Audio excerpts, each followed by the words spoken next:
There's a moment in tennis, A rare, quiet moment where the sport seems to recognize itself in some. Not loudly, not with fanfare, but with the kind of stillness that only comes when people who truly understand greatness stop talking And just watch. That moment happened with Alex. And the person watching most carefully wasn't a coach, wasn't a journalist, wasn't even a current player. It was Mirka Federer, a woman the world has spent years underestimating. A woman who, when she finally leaned in, changed the entire conversation around a 20-year-old girl from the Philippines who was already in the middle of doing something extraordinary. But to understand why Mirka's attention matters so much, you have to go back. You have to understand who she actually is, because the world has gotten this wrong for a long time. Most people know her as Roger's wife. The woman in the player's box, the one holding the children, the one smiling through 5-set finals with the kind of composure that makes you wonder if she's made of something different than the rest of us. And yes, she is all of that. But she is so much more than that. And reducing her to a supporting role in someone else's story is one of the most significant mistakes the tennis world has consistently made. Mirka Federer was born Miroslava Vavrinek, and before she was ever Mrs. Federer, she was a professional tennis player representing Switzerland on the international stage. She competed at the Sydney Olympics in 2000. She understood the pressure of a big match from the inside, not from a comfortable seat, but from the baseline with everything on the line and a crowd watching every breath she took. A foot injury ended her playing career earlier than anyone would have wanted. And rather than drift away from the sport, she poured all of that competitive knowledge, all of that unspent fire directly into the person she had fallen in love with at those same Olympic Games. Think about what that combination produces over 2 decades. You take someone who already understood professional tennis from a player's perspective, and you give her 20 years of watching it from the very top. Her 20 years of watching it from teams, traveling to every Grand Slam, absorbing every conversation about tactics and footwork and mental toughness, and what separates the good from the truly great. Roger himself has said she helped keep him grounded, helped him stay connected to who he was, even when the fame threatened to pull him somewhere else. But what nobody talked about was the other thing that was quietly happening. Mirka was becoming one of the sharpest talent observers in the sport. Not officially, not with a title or a press release. Just naturally, the way people who live inside something long enough eventually become fluent in its language. And then Roger retired in September 2022. And for the first time in over 20 years, Mirka could look at tennis without it being filtered through one player's journey. She could look at the whole field. She could ask the question that only someone with her background could ask with any real authority. Who was coming next? The answer was already training on a set of clay courts in Mallorca, Spain. Already grinding through the kind of hours that quietly build champions while the rest of the world isn't paying attention yet. Alex was 12 years old when she won the Les Petits tournament, one of the most prestigious junior competitions in the world. A tournament that functions almost like a crystal ball for the sport. That win earned her a scholarship to the Rafa Nadal Academy in Mallorca. And at 13, her family made the kind of difficult, loving, terrifying decision that only families of future champions tend to make. They sent her there alone to a country quiet she moment hadn't where the grown up sport seems to train in a recognize language itself she was in still some. learning, to compete every single day against kids who had been groomed for this since they could hold a racket. And Alex stayed for 7 years. And just watch. She didn't just pass through the Nadal Academy. She was built there. She trained on those clay courts until the movements became instinct. She ate in those facilities, struggled in those facilities, grew up in those facilities. She has said herself in interviews that the academy built on her foundation in a way that made everything she's achieved possible. 7 years of quiet, relentless work before most of the world even knew her name. Now here is where the story shifts, because the Federer connection to this particular Significant academy is not mistakes the coincidental, tennis world. and it is not peripheral. It is central to everything. Roger Federer has spoken openly about the Rafa Nadal Academy with genuine warmth and trust. The kind of trust you only extend to something you believe in deeply. He and Mirka sent their own children there to train. He joked publicly about worrying they might come back as left-handers, which is a very Federer way of expressing love and respect for something that belongs to his greatest rival and closest friend simultaneously. But jokes aside, And rather than drift that away level from of the sport, involvement means she something. poured all of It means the Federers didn't just admire the academy from a distance. They were connected to it. They walked those corridors with their own children. And then in July of 2025, Roger arrived at the academy again. This time with Mirka and their twin daughters, Mila Rose and Charlene Riva. He signed her 20 autographs. years of watching He it. posed for photographs with young trainees.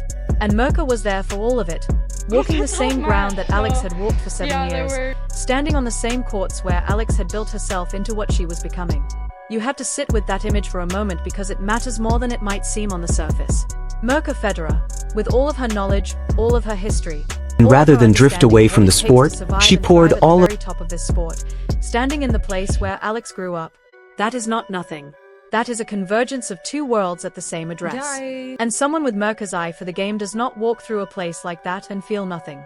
But the Federer world wasn't done speaking about Alex, and the next voice to enter For 20 years of watching it, the entire tennis community stop and genuinely pay attention. Paul Annacone is not a man who distributes praise casually. He coached Pete Sampras to 14 Grand Slam titles. He was in Roger Federer's corner during one of the most dominant stretches of the Swiss legend's career. When Paul Annacone sits down and talks about a tennis player, people who know the sport understand that his words carry weight that most people simply do not. So when he appeared on Tennis Channel Live and started talking about Alex, the tennis world leaned forward. He said she has a smile that lights up a room. He said he remembered watching her beat Iga Swiatek and being struck by the grace and humility with which she handled that moment. He said he likes her game.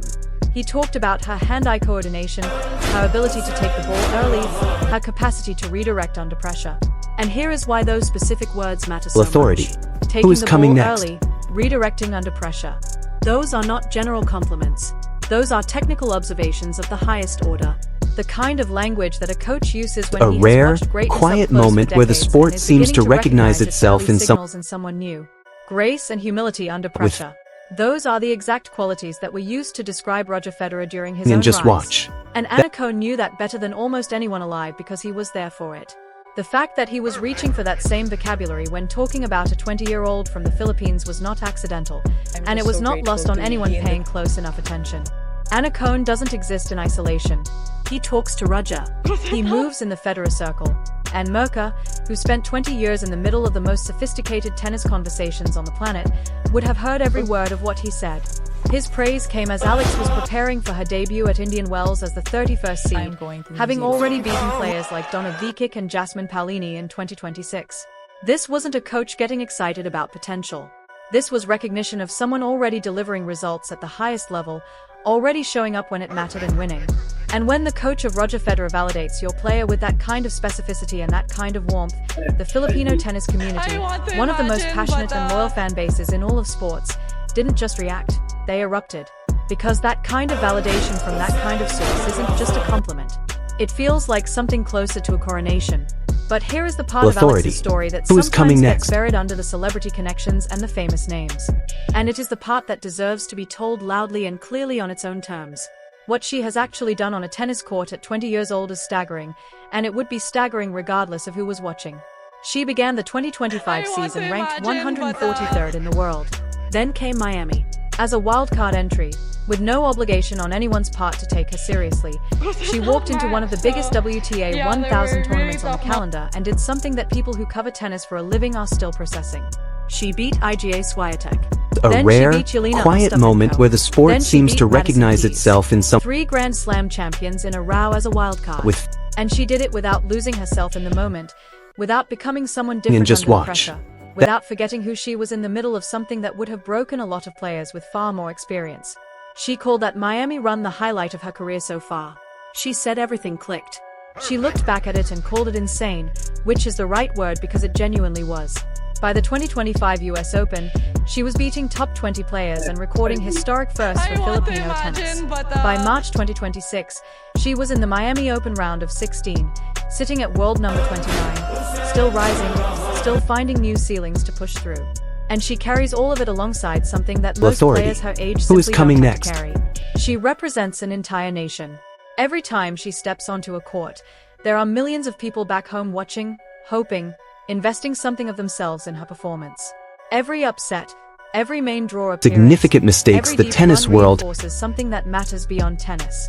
The belief that Filipinos belong at the very top of this sport.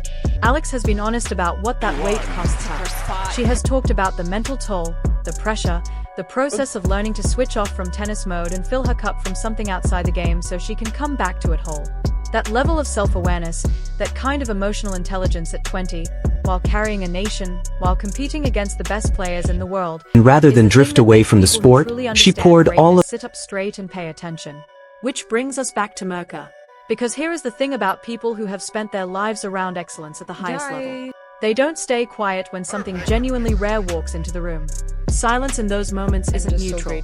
It's dishonest. And Mirka Federer for 20 years of watching it. When she walked through the Nadal Academy in July 2025, she was walking through Alex's world.